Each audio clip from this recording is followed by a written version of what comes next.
Salut à toi, j'espère que tu vas bien, c'est le genre de Road to Action. Moi c'est Jérémy. Du coup, sur cette chaîne, on parle toujours de productivité et de passage à l'action, je t'invite à t'abonner. Et aujourd'hui, on a envie de te parler d'un sujet qui va totalement à l'encontre de nous, ce qu'on veut faire, tu vois, être toujours plus productif, c'est le burn-out. Mais en même temps, c'est là où tu peux arriver, c'est là où peut-être, toi tu te dis, ok, on peut être plus productif, ok, je peux faire plus dans mes journées, mais j'ai flemme d'arriver dans un burn-out où au final, en plus, je vais perdre en productivité. Tu vas être là, tu vas être dans une phase trop merdique. Et franchement, ça vaut pas le coup. Du coup, on va te donner 5 règles ou 5 astuces pour éviter ça, pour être productif sans faire de burn-out. Exactement. Pour l'instant, nous, on s'en sort bien. Ça va, on s'en sort bien. Parce que le burn-out, en fait, au-delà de juste être une mauvaise phase, à passer une hyper mauvaise phase, c'est notamment, moi je suis cartésien, je réfléchis en productivité. Et même si tu es super productif, je t'assure que le burn-out, c'est la pire période dans laquelle tu peux passer. Si tu veux être vraiment productif sur le long terme, mais vraiment, esquive le burn-out. C'est le pire truc qui puisse t'arriver pour ta productivité. Il y en a, tu vois, ils font un burn-out. Personne t'a conseillé. Personne n'a conseillé Il y en quelqu'un. a, tu vois, ils se grillent les neurones, genre, ils sont dead pendant les 5 prochaines années, ils n'arrivent pas à être productifs. Ils tapent pas plus d'1 heure par jour. Semaine de 4 heures. La plage à Bali, tu vois. Juste parce qu'ils sont cramés, tu vois, les neurones à coup d'un burn-out parce qu'ils ont voulu être plus productifs sur une année. Et nous, c'est vraiment, tu vois, on parle de productivité. Mais genre, on n'est pas Gary Vee, tu vois, on n'est pas là à te gueuler dessus en mode pourquoi tu taffes pas jusqu'à ce que tu t'endormes, tu vois. On n'est pas comme ça. Nous, ce qu'on prône, c'est autre chose. Et ce qu'on veut te dire, c'est vraiment sois intelligent dans ta productivité.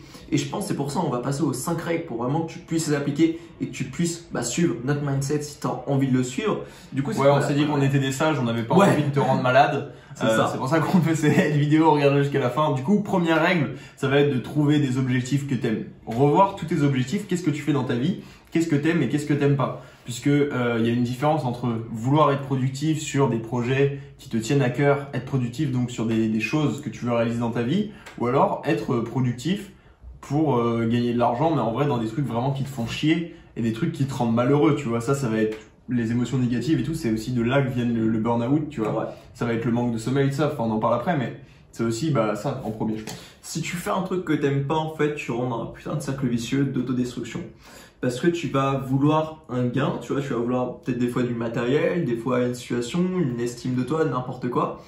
Et du coup, ce que tu as à faire, tout simplement, c'est aller chercher à pousser vers toi. Mais en fait, t'es pas en train de le tirer vers toi, t'es en train de le pousser. T'es en train de le pousser parce que t'apportes que des mauvaises ondes à ça et t'es en mode autodestruction. En fait, tu veux le bien en mettant du mal partout. Tu te fais du mal à toi-même, tu te fais du mal à ton corps, tu te fais du mal à ton esprit. Tu essayes d'être productif dans un truc qui ne tient pas à cœur. Et au final, est-ce que c'est vraiment la solution pour aller à ton objectif? Est-ce que c'est quelque chose qui t'inspire, tu vois? Si tu es dans cette situation actuellement, tu vois, peut-être redresse-toi vers tes objectifs. Ouais, et c'est souvent, d'ailleurs, le burn-out arrive souvent à ces gens-là, et ça peut être une bonne chose, hein. Ça peut être en fait un signe, tu vois. Le burn-out, c'est un signe que ce que tu faisais avant, ça marchait pas, ça allait pas, et il fallait changer, tu vois. C'est juste que peut-être t'as pas voulu voir, tu vois, que ça allait pas.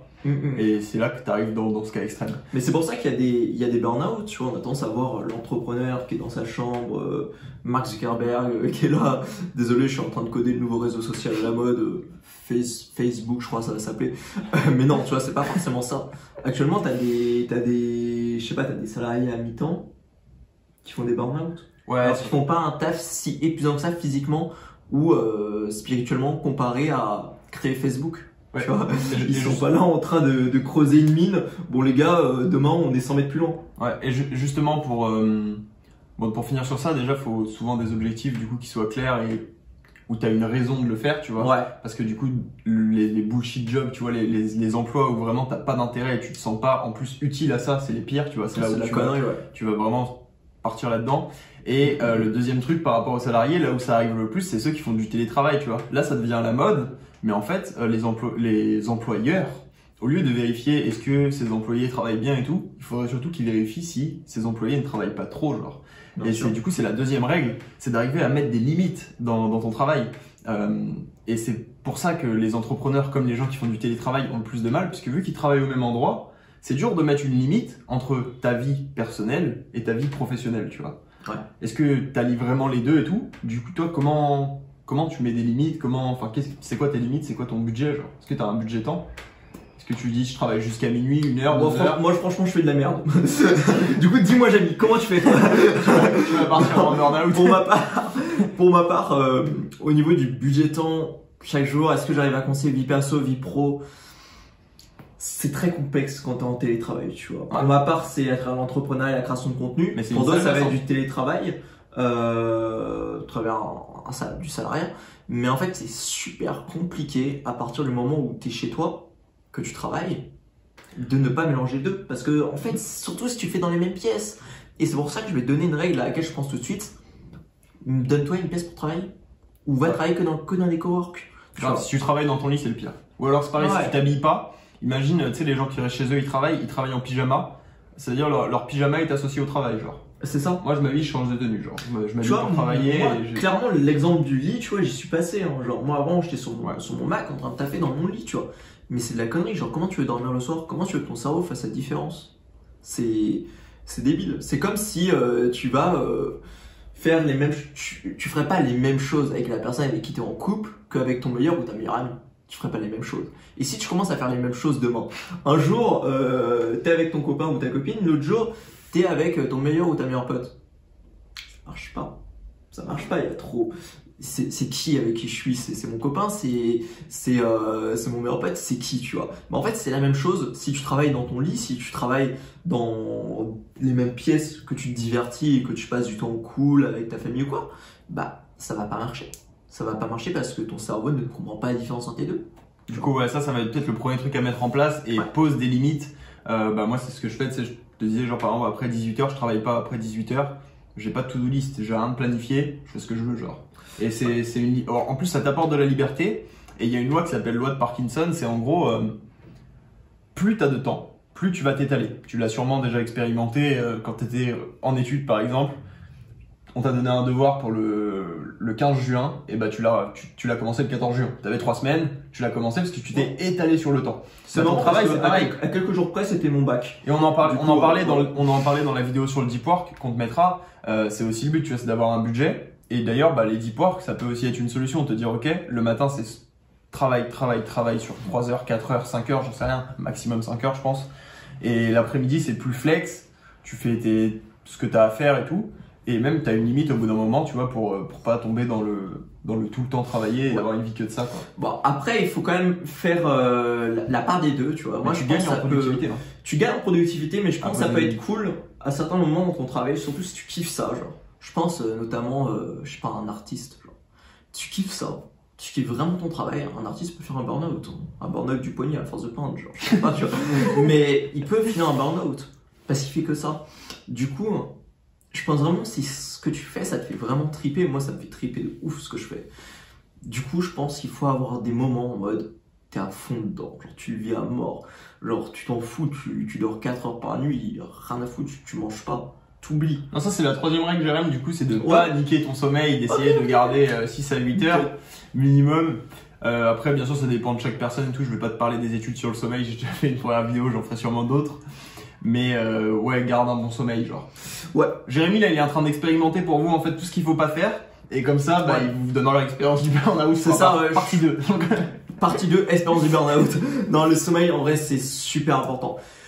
Quand on veut être plus productif, on veut souvent, en fait, on en veut plus, tu vois. Alors qu'on devrait en vouloir moins, mais plus qualitatif. Si tu veux avoir un meilleur sommeil, ça va pas être dormir plus, ça va être dormir plus qualitativement. Ce que j'ai envie de te dire, c'est qu'avant, je dormais beaucoup plus que je dors à l'heure actuelle. Maintenant, je dors à des heures beaucoup plus fixes. Très franchement, je trouve ma part des trucs, tu vois. Genre, j'arrive à dormir beaucoup moins et à être autant reposé. C'est ça en fait, c'est comme du minimalisme. Faire moins, mais faire mieux. En productivité, pour éviter le burn-out, tu vas faire moins, mais tu vas faire mieux.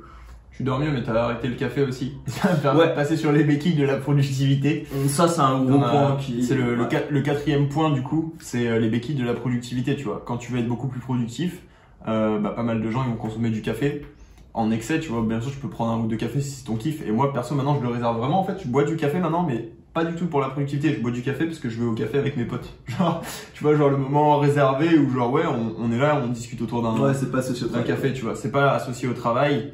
Mais tout ce qui est café, après, ça peut être pire, hein. Le café, je pense que ça reste assez soft, à part si on consomme 15 par jour. T'as ceux qui consomment des clopes, tu vois, ils vont me dire ouais, je suis trop stressé par mon travail et tout. Ok, mais est-ce que c'est une solution, genre? Est-ce qu'au final, ça te permet de réduire ton stress? Bah, pas vraiment, c'est pire, en fait. Genre, ça permet juste de camoufler les symptômes, comme le café pour le sommeil, hein. Ouais. Après, ça peut être des drogues, ou là, c'est encore plus grave. Tu peux avoir des musiques. La musique, moi, je le considère un peu comme une drogue, comme un excitant, hein, comme une béquille de productivité. Genre, je suis d'accord que ça peut t'aider dans une séance de sport, je suis d'accord que ça peut te motiver le matin sur ta douche froide. Maintenant, si tu t'avances que avec ça, que avec des béquilles, bah t'es un handicapé.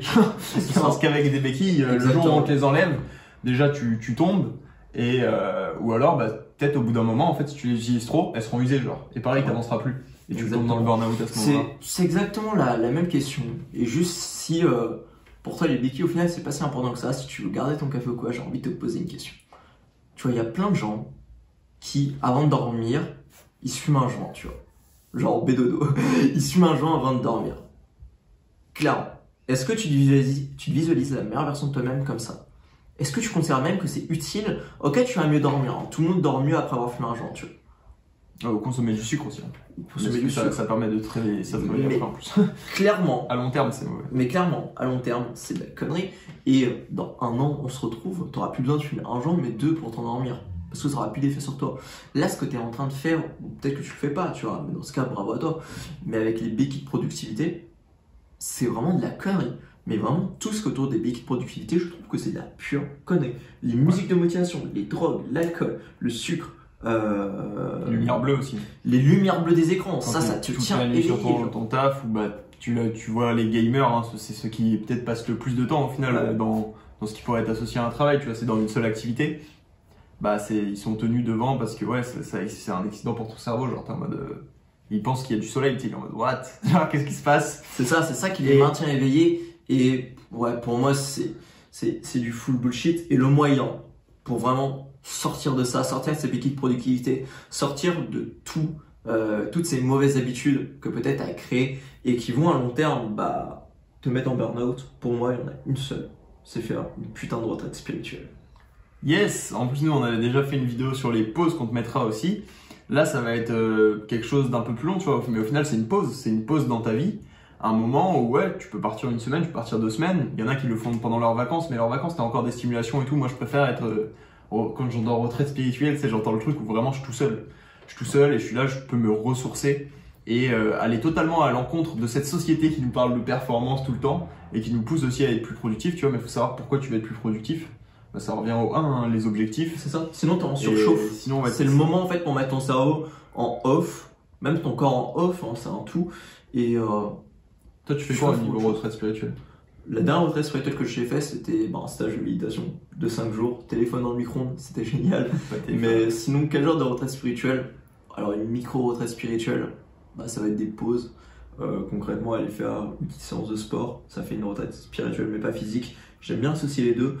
Très franchement, va te poser dans un hamac, un petit week-end dans une maison de vacances. Ouais, ou même plus une semaine. Genre franchement, ça dépend de ce que tu fais actuellement, mais ça permet de faire des rebonds en fait avec tes périodes de travail où tu es à fond, de travail profond, et des moments où ouais, tu es en mode relax et en plus ça stimule ta créativité. Et franchement, c'est dans ces moments-là que tu trouves, j'en ai déjà parlé, c'est dans ce moment-là que tu trouves le plus de choses pour ton business. Les plus grands entrepreneurs font ça. Hein. Tu regardes Steve Jobs, il part c'est 3 semaines je crois. Steve Jobs. Il part 3 semaines dans une maison, on ne sait pas où est-ce qu'elle est, il n'y a personne qui peut le contacter par mail, par lettre, personne ne sait où il est en fait. Il se casse. Il se casse. Apple cool, il sait pas. Il lit des livres. Hein. Il lit des livres et en gros il dit ouais. Enfin il lit plutôt en l'occurrence. Ouais. Mais les autres font aussi ça. Hein. Bill Gates fait ça. Enfin ils font tout ça en fait et personne ne peut les contacter et ils disent pas ouais j'ai une grosse boîte, ouais non mais je peux pas. Excuse, passe à l'action, en vrai tu peux, genre c'est juste un choix. C'est juste un choix du coup. C'est juste un choix, est-ce que tu as vraiment envie, est-ce que cette retraite spirituelle est importante pour toi ou pas, ou est-ce que tu as envie de finir en burn-out ou pas. C'est uniquement ça le choix. Qu'est-ce que tu dirais enfin pour ne pas tomber dans le burn-out, qui n'est du coup pas un conseil, n'hésite pas à ne pas aller dedans. ouais. Bah, en fait le gros point positif que je voudrais te dire, c'est que même si tu vas en faire trop, il y a un moment tu vas te faire limiter, tu vois. Même si après cette vidéo t'es en mode Non, mais moi ça me correspond pas. Moi j'ai envie de changer le monde, genre t'as un plein de rebelles dans. Parce que Gary Vee ça marche. Donc Gary Vee, enfin, ça marche. Du coup, qu'est-ce que tu dois mettre en place? Très franchement, si parmi les 5 règles que je t'ai données, enfin qu'on t'a donné dans cette vidéo, t'en as pas trouvé une qui te plaît, tu vois, tu t'es dit au fond de toi, ouais, ça me ferait du bien. S'il n'y a pas une seule règle sur laquelle tu te dis ça, très franchement, je t'invite vraiment à aller faire un burn-out. Comme ça, tu auras une expérience correctrice, ouais, tout simplement. S'il y a une règle qui t'a plus parlé que les autres, je t'invite à la mettre en application dès maintenant. Peut-être ce sera la retraite spirituelle. Profites-en pour prendre un petit billet d'avion ou prendre. Même tu peux faire une retraite spirituelle. Bon, chez toi, ça va être compliqué généralement, mais n'hésite pas à faire une retraite spirituelle. Si, tu peux le faire chez toi. Hein. Franchement, tu prends tous tes appareils de connexion, là, tu prends ton PC et tout. Tu donnes à un voisin qui part en vacances. Et comme ça, tu les vois que pendant 2 semaines. Ou alors, je sais pas, tu fous dans un coffre-fort. Il y a que ton grand-père qui habite aux Maldives qui a le code. Et comme ça fonctionne, tu vois. Et ça te permet de te couper de ton taf et tout. Ouais, mais pour moi, en vrai, le plus simple, si t'es dans une période là actuellement, tu sens que t'es pas loin du burn-out, où tu te dis, ouais, c'est chaud, il faudrait quand même que je change mon style de vie. Si tu essayes de mettre en place les objectifs du type, enfin plutôt les règles qu'on t'a dit du style, c'était les premières, du coup, trouver un objectif que t'aimes, donner un budget temps chaque jour. Tu vois, donner un budget temps, ça peut se faire, mais trouver un objectif que t'aimes, ça va être compliqué de le faire et continuer à travailler.